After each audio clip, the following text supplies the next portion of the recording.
कंगना को supreme court से झटका, मानहानि केस जारी रहेगा। सुप्रीम कोर्ट ने भाजपा सांसद और अभिनेत्री कंगना रनौत की मानहानि केस रद्द करने की याचिका खारिज कर दी। यह केस उनके विवादित ट्वीट से जुड़ा है, जिसमें उन्होंने किसान आंदोलन की एक महिला प्रदर्शनकारी पर टिप्पणी की थी। जस्टिस विक्रम नाथ और जस्टिस संदीप मेहता ने कहा कि यह साधारण रिट्वीट नहीं था, बल्कि कंगना ने उसमें मसाला डाला था। कोर्ट की सख्त टिप्पणी से उनके वकील असहज दिखे। उपराष्ट्रपति बने सीपी राधाकृष्णन, मां का सपना पूरा। सीपी राधाकृष्णन भारत के 15वें उपराष्ट्रपति बने। उनकी मां जानकी अम्माल ने कहा कि बेटे का नाम राष्ट्रपति सर्वपल्ली राधाकृष्णन से प्रेरित होकर रखा था और आज यह सपना साकार हुआ। राधाकृष्णन को भाजपा, आरएसएस और जनसंघ से लंबे राजनीतिक अनुभव है। उन्हें तमिलनाडु का मोदी भी कहा जाता है। उपराष्ट्रपति और राज्यसभा सभापति के रूप में अब उनकी सबसे बड़ी चुनौती सत्ता पक्ष और विपक्ष के बीच संतुलन बनाने की होगी। ठाकरे बंधुओं के नजदीकी से बढ़ी अटकलें। महाराष्ट्र में शिवसेना प्रमुख उद्धव ठाकरे और एमएनएस अध्यक्ष राज ठाकरे की मुलाकातों ने राजनीतिक अटकलें तेज कर दी हैं। बृहन-मुंबई नगर निगम चुनाव से पहले दोनों के साथ आने की संभावनाएं जताई जा रही हैं। एमएनएस नेता बाला नंदगांवकर ने पुष्टि की कि दोनों नेताओं में बातचीत चल रही है, लेकिन एमएनएस इसका हिस्सा नहीं है। हालांकि उन्होंने मुलाकातों के बारे में विस्तार से जानकारी देने से परहेज किया। ट्रंप की बड़ी रणनीति, G7 को भारत के खिलाफ करने की तैयारी। अमेरिकी राष्ट्रपति डोनाल्ड ट्रंप भारत पर लगातार व्यापारिक दबाव बढ़ा रहे हैं। पहले उन्होंने 25% शुल्क और रूसी तेल की खरीद पर जुर्माना लगाया, फिर अतिरिक्त 25% टैरिफ की घोषणा की। अब खबर है कि ट्रंप G7 देशों को भी भारत पर कठोर टैरिफ लगाने के लिए उकसा रहे हैं। हालांकि अमेरिकी सरकार ने इस पर आधिकारिक बयान नहीं दिया। आज ट्रंप की G7 नेताओं के साथ बैठक संभावित है, जिसमें यह मुद्दा उठ सकता है। इस्तीफे के बाद पहली बार दिखे जगदीप धनखड़।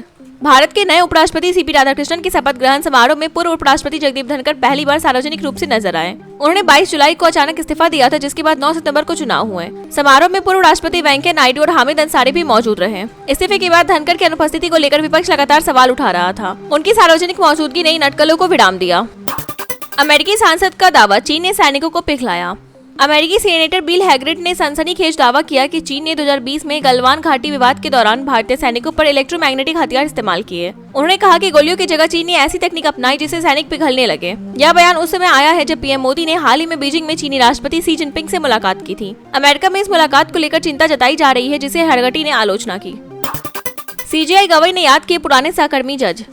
राष्ट्रपति संदर्भ मामले में 10 दिन तक दलीलें सुनने के बाद सुप्रीम कोर्ट ने गुरुवार को फैसला सुरक्षित रखा। इसी दौरान मुख्य न्यायाधीश बीआर गवई ने मजाकिया लहजे में अपने एक पुराने सहकर्मी जज को याद किया, जो फैसला सुनाने के अलावा हर काम करते थे। इस दौरान जज आपस में बातचीत करने लगे तो सॉलिसिटर जनरल तुषार मेहता ने मजाक में कहा कि काश उन्होंने लिप रीडिंग सीखी होती, ताकि अंदाजा लगाने की जरूरत न पड़े।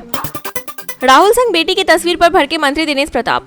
यूपी के मंत्री दिनेश प्रताप सिंह की बेटी की कांग्रेस सांसद राहुल गांधी से हाथ मिलाते हुए तस्वीर सोशल मीडिया पर वायरल हो गई। इस पर कयासों को खारिज करते हुए सिंह ने कहा कि यह मुलाकात अनायास थी और राहुल शायद उनके बेटे को जानते भी नहीं। उन्होंने कांग्रेस पर आरोप लगाया कि पार्टी के भाड़े के वर्कर जानबूझकर यह तस्वीर वायरल कर अफवाह फैला रहे हैं। उन्होंने ऐसे कयासों को पूरी तरह गलत बताया।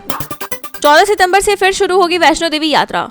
श्री माता वैष्णो देवी श्राइन बोर्ड ने घोषणा की है कि 14 सितंबर से यात्रा दोबारा शुरू होगी। हाल ही में भारी बारिश और भूस्खलन के कारण ट्रैक को नुकसान पहुंचा था, जिसे यात्रा अस्थायी रूप से रोक दी गई थी। मरम्मत और रखरखाव कार्य पूरे कर लिए गए हैं। हालांकि मौसम खराब होने पर बोर्ड आगे का निर्णय लेगा। जल्द ही भक्तों की आवाजाही से पूरा मार्ग फिर जय माता दी के नारों से गूंज उठेगा। कश्मीर से दिल्ली तक दौड़ेगी सेब एक्सप्रेस। जम्मू कश्मीर के सेब किसानों के लिए बड़ी राहत की खबर है। रेलवे ने घोषणा की है कि 13 सितंबर से श्रीनगर से दिल्ली के बीच सेब एक्सप्रेस ट्रेन शुरू होगी। हाल ही में भारी बारिश और भूस्खलन के कारण जम्मू श्रीनगर हाईवे बंद था, जिससे सेब दिल्ली तक नहीं पहुंच पा रहे थे। यह ट्रेन किसानों को उनकी फसल सुरक्षित और तेजी से दिल्ली भेजने में मदद करेगी। इससे घाटी के बागवानों को आर्थिक राहत मिलेगी।